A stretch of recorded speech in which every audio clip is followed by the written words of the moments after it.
It's the last day of the offsite. The meetings were productive, the energy was contagious, exactly what the team needed.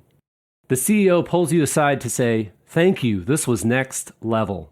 And you smile because it felt that way to you too. You found the secret to delegating the logistics so you could focus on shaping your team's experience. You used Offsite. They handled the venues, the negotiations, the logistics, and together you created an experience that will move your business forward. Sound too good to be true? It's actually within reach, and it can even save you money. See how at leaderassistant.com/offsite.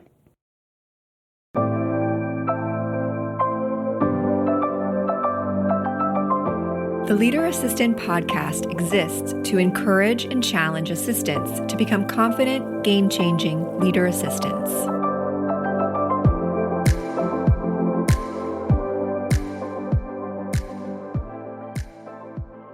Hey friends, welcome to episode 390. You can check out the show notes at leaderassistant.com/390. And today I'm excited to be speaking with Luiza Jarocki. Luiza is Senior Executive Assistant at JP Morgan Chase and also author of the book, The Seat Outside the Office, Lessons in Leadership from 25 Years as an Executive Assistant. Luiza, thanks for joining us. Yeah, thanks for having me. I appreciate it. I'm going to be very authentic with the audience right now and just have to let them know that we just wrapped up a 35, 40-minute amazing conversation, back and forth interview with you. And at the very end of the conversation, I went to hit stop recording and realized that there was no stop recording button. And then I freaked out for 10 seconds and realized I really freaked out after 10 seconds of checking my Zoom settings and realizing that I never hit record. So in 300 plus 300 plus interviews that I've recorded over the years, I've never done that. And there's always a first time, I guess. And so, yeah, it was a great conversation that only you and I will ever hear. So we're going to restart. Luiza's very gracious and ready to rock and do this again. So, yeah, we're gonna jump in and again appreciate you your patience with me as I screwed up the recording. It happens to the best process. of us. That's okay. But let's jump right in. So, what city are you in, and what do you like to do when you're not working? I am in Chicago, just outside of Chicago, but I call Chicago my home for the last 30 years. What I like to do outside of my work. I grew up on the 80s music. I have a deep love for the all hair band music from the 80s. So if they ever come to town, I try not to miss them. Live music in general is something that kind of keeps me grounded and having a little fun and disconnect from all the craziness that we do. And I also travel. I do like to travel. I've been in a lot of places all over the world. It's interesting to see how others live and just to explore. And it varies from hiking to cruises to just typical vacation at the resort. I'm no favor in particular of any kind of recreation as long as it's travel. So I do like those the most. And then I read a little bit if I have time. Yeah, we talked a little bit in the non-recorded version that you liked Bon Jovi and Yes, Coldplay. I'm a huge fan. I'm a huge fan. I've been to, I don't know how many, 100, if not more, of his shows. And you asked me which one was my favorite, and I still, even the second time around, I can't pick a favorite band. Bon Jovi was my first one, and I'm gonna be a little biased because I do like him a lot. But the most interesting and fun would probably be Coldplay. Pink put out a really, really good show too that I've been to. And then I don't have a favorite. I don't have a favorite. Um, What do no. I'm kind of been doing this for several years now. When did you start, or have you started doing the whole wear earplugs to concerts? I don't. You don't? Okay. I All right. don't. I no, I embrace it.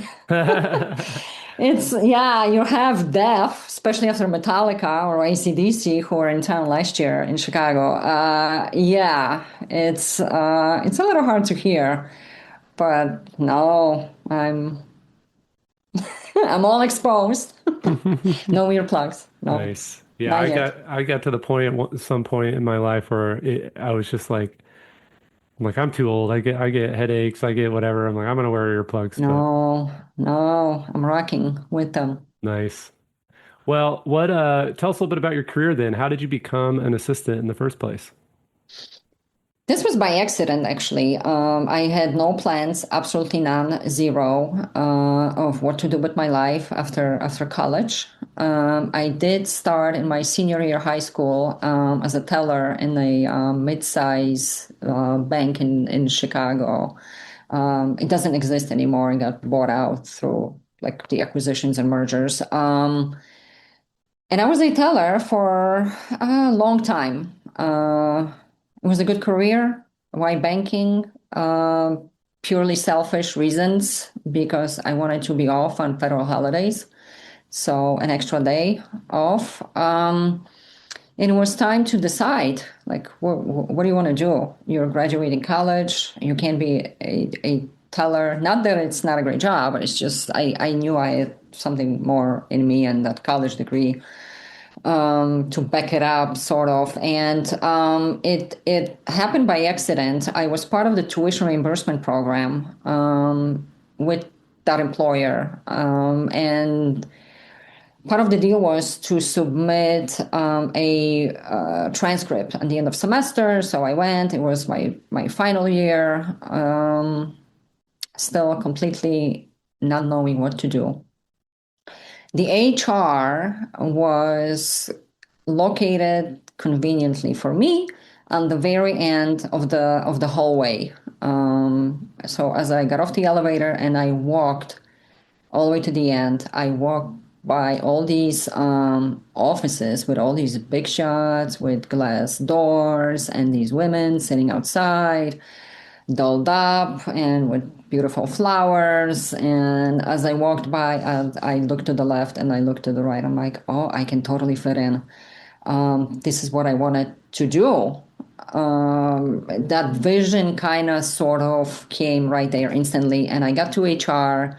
I returned my transcript. I asked to speak to the recruiter. She put me in touch with one, and I kind of said, "This is what I want to do, like one of these women right outside your door." And he said, yeah, that's totally doable. You fit. Just, flip through the job postings, which back then, early 90s, was very early 90s, were hand delivered to the branches, chained to the wall, and big stack of papers like stapled. And so the next day, I talked to the recruiter a little bit, and she gave me her blessings, like, yeah, go for it. You're gonna fit in. You have the credentials, you have the stuff that we're looking for at the very bottom. You can find something. So, and I did. The next day, I started looking. I found something. I called the least possible glamorous job out there. It had nothing to do with fancy. It was in the basement of an escrow department. But itty bitty window and a door to, I think it was an atrium or something. And that's where I started. Very, very, very bottom, but I liked that I had assistant in it. It carried some future in that title Hmm. because the later I flipped through the pages, I'm like, okay, so it can kind of evolve. The role can evolve. And it did for me. But from that moment in that basement, I knew that I want to sit where all these women were sitting. Eventually, down the line, it took me 25 years, but I made it. Hmm.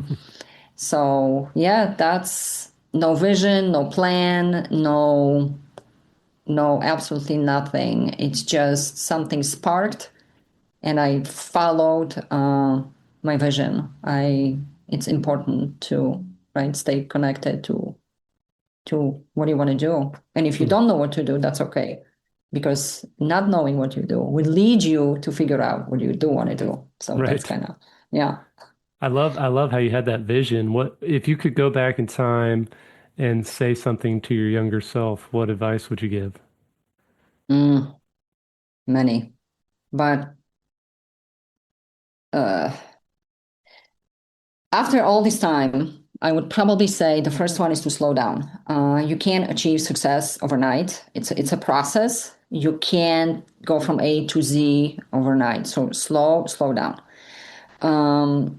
And later on, I would say stop believing that you have to prove your worth every single day. That's not what our job is about. And you don't have to run yourself into the ground to earn respect, because that's what I thought I have to do. It's like, Mm, okay, I'm just an assistant, who's going to take me seriously? And no, by working yourself into the ground is not how you earn respect and speak up. This came very, very late in my career. Speak up. You do have a voice. You do have things to say. And another thing is to trust myself a little earlier into the game, because that trust in myself came later. Yeah, and you know, caring deeply about the work, um, and the worth that I brought into the position, not the weaknesses. Don't pay attention to the weaknesses, because that's not a good motivator. Just the strength. And yeah, bottom line, slow down. mm. Slow down. Yeah. So fast forward now back to today, and how have you continued to grow after 25 years in the profession? I stay very curious. I believe that growth never stops. Never. Whether you're at the beginning, the middle of your career, or towards the end, growing is big. I believe in growth. I still ask questions. I ask a lot of questions. Everybody around me. I just ask questions, especially if I don't understand. I ask questions. I do learn from others, whether it directly pertains to my job or not. I'm curious, and I do learn from others. By observation is big, and I pay attention to what's going on around me, what's going on in my boss's world, what's going on in their directs world. And I do stay open to new ways of thinking. How can I reinvent what I did a week ago? Kind of, yeah, the new ways of thinking. Hmm. Yeah, because our experiences can teach you many, many things, but curiosity will keep you relevant. I think that's, if Yeah, it makes sense. Yeah. love it. What's one thing that you've seen that separates a good or an average assistant from an exceptional one? I would say consistency. The excellence isn't a perfection. It's nobody's perfect. It's it is actually showing up with care and integrity every day. I cannot emphasize and stress integrity more than um, it's the exceptional professionals. That's what I would call us. I think details matter for us. I think details are crucial because they ultimately create trust in the manager. So those little things we pay attention to that nobody would. by that, it creates trust, and they know to trust us because we will look after every little thing. And to I think exceptional think sort of like sort of ahead of the game. We can predict a lot of things. It's like sort of playing chess, not checkers. You kind of know when the next move is going to go, and you try to stop them without, before they make a decision. So thinking ahead, communication, I think that's a difference between good from exceptional ones. And what can you do to make somebody else's job easier? I think that's also very, very important. So take on more things, pick up more skills. Yeah. Yeah. Consistency is so big. I think that, so many people are like, oh, the get rich quick scheme or the overnight success There is story no and such thing as all fast that. success. And it's like you just got to show up day in and day out, and Yeah. that'll grow trust and respect, and the interest will compound. So Yeah. I love that one. Okay, so there's a lot of AI talk going on. You've been in the role for a long time. What skills matter the most today? Uh, Technical skills matter. They're important. We can avoid them. They're everywhere. They change as we speak, and now AI is entering the market, and all of this. And you can teach someone technical skills, and you can teach them how to use a software. But I think it is harder to teach a composure, integrity. You can't teach someone quickly how to have a composure and good judgment. I think it's harder to teach. Adaptability, that's an important skill because our job changes constantly. Political awareness, I think that's important. And discernment, I think those are the skills that are harder to teach. Not impossible, but harder to teach. Yeah. I think, yeah, without those, yeah, Yeah. it's hard to do our job today. Yeah, discernment's one of my Yeah, favorite ones. It's one of the chapters in my book, and yeah. I just think it's such a critical skill, especially in the age of AI. Um, so you wrote a book. Hmm. Why would you put yourself through that torture? I've written a book. I know that it's an emotional roller coaster. I know it's hard work. Why did you write a book, and what's it about? Uh, for a while, I had an idea in my head that I had a story to tell. I knew that I had a story to tell, and I just didn't know how to approach it. Do I tell it to someone? Do I for a very long time? I have things to say.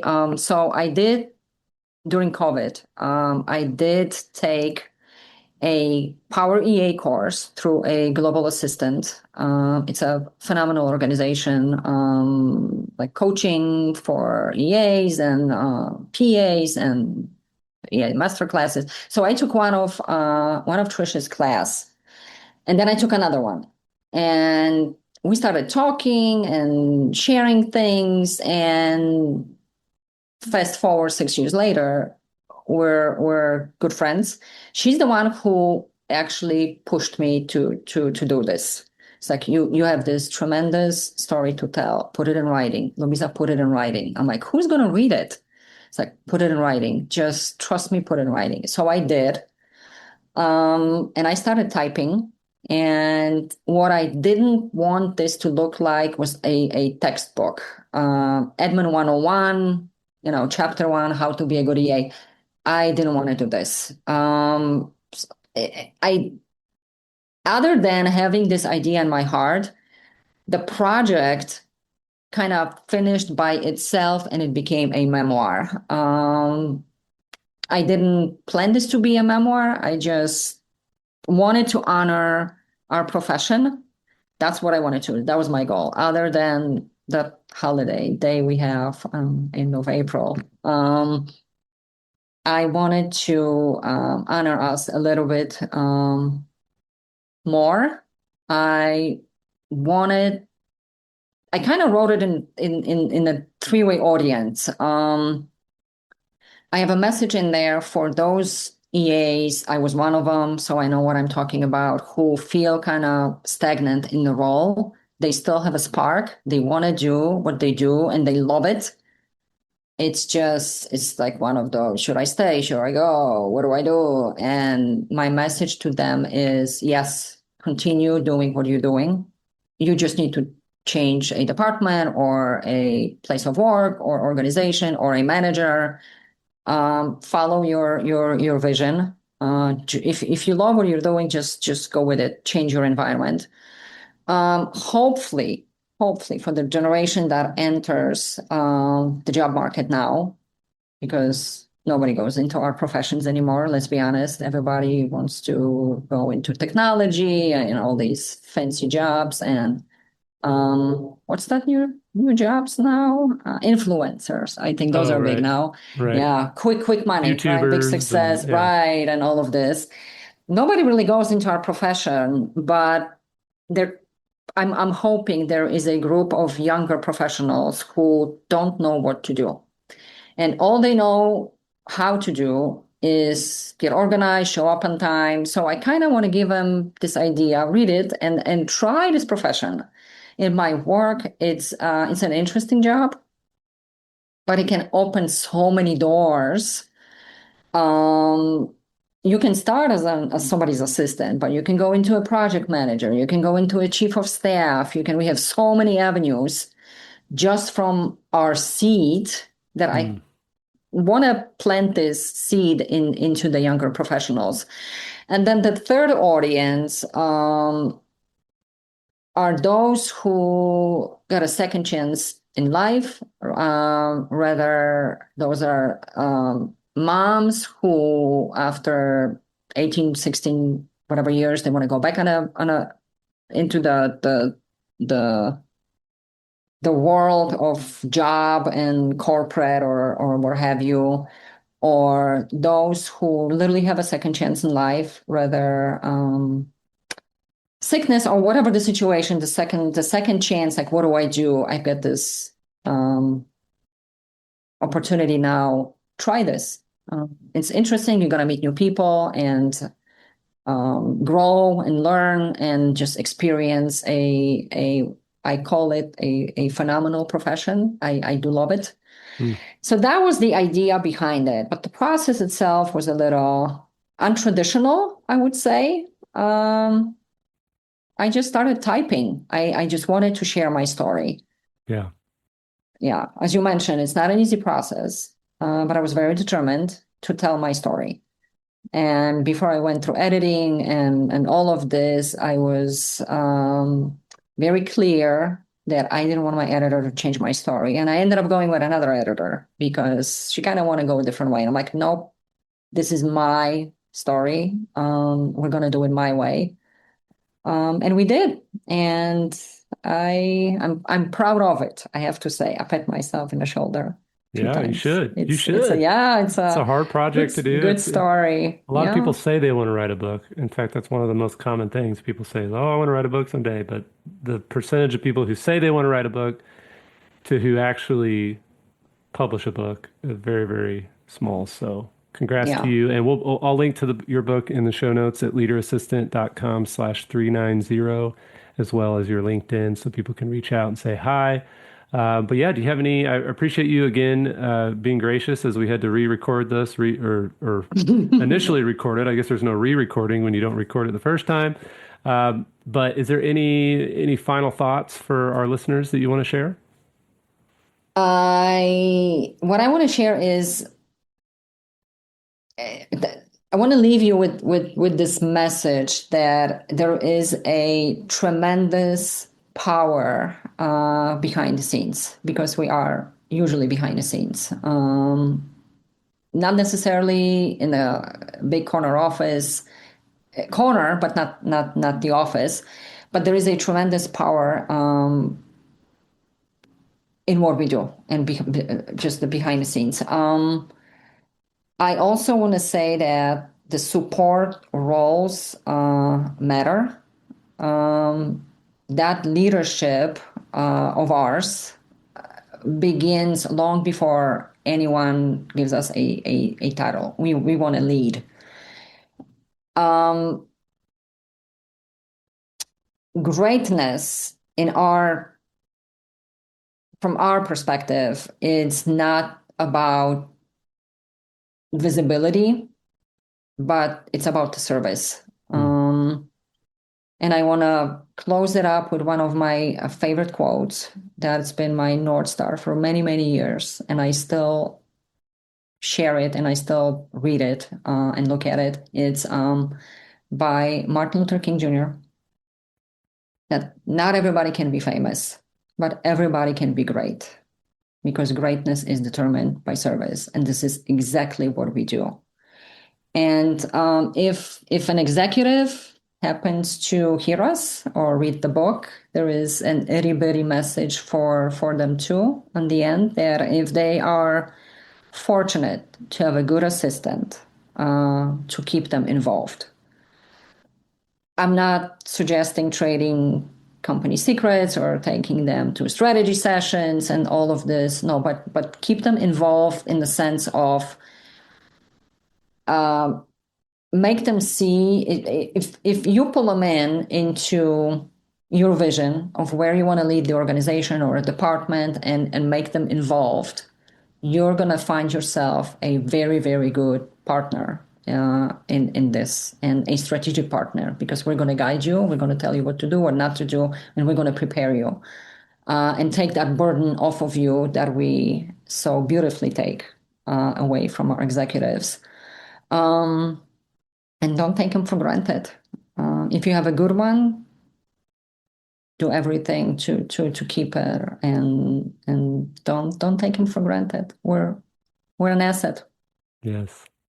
Well said, Luiza. Thank you so much again.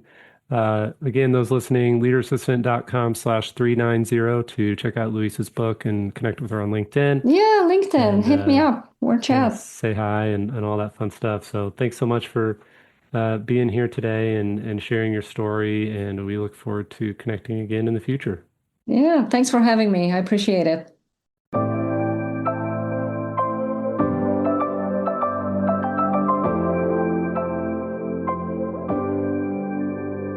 Please review on Apple Podcasts.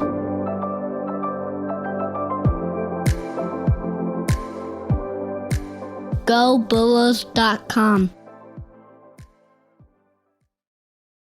The Leader Assistant Academy is an AI-powered, on-demand professional development resource. It's for growth-minded executive assistants and administrative professionals just like you. When you enroll in the Academy, you get access to the Leader Assistant course plus streaming access to the audiobook. The course includes video lessons for each chapter of the Leader Assistant book, as well as the entirety of the Leader Assistant workbook study and discussion guide. Additionally, you get access to my exclusive Academy newsletter where I share thoughts on the state of the administrative profession, behind the scenes of my business, and sneak peeks at upcoming projects. Your enrollment also includes a one-on-one 25-minute coaching session with yours truly. But my favorite part of the Academy is the AI agent, which I've named ACE. ACE is the only AI agent on Earth trained on the Leader Assistant book, workbook, course, and Academy newsletter. So if you need guidance at 2 a.m. on a Thursday because you have a big meeting coming up with your executive and you want to ask for help, you can log on to the Academy, interact with ACE, and this AI agent will help you along your journey, guiding you to specific resources that are actually helpful in that moment. To find out more and enroll in the Leader Assistant Academy, visit leaderassistant.com/academy.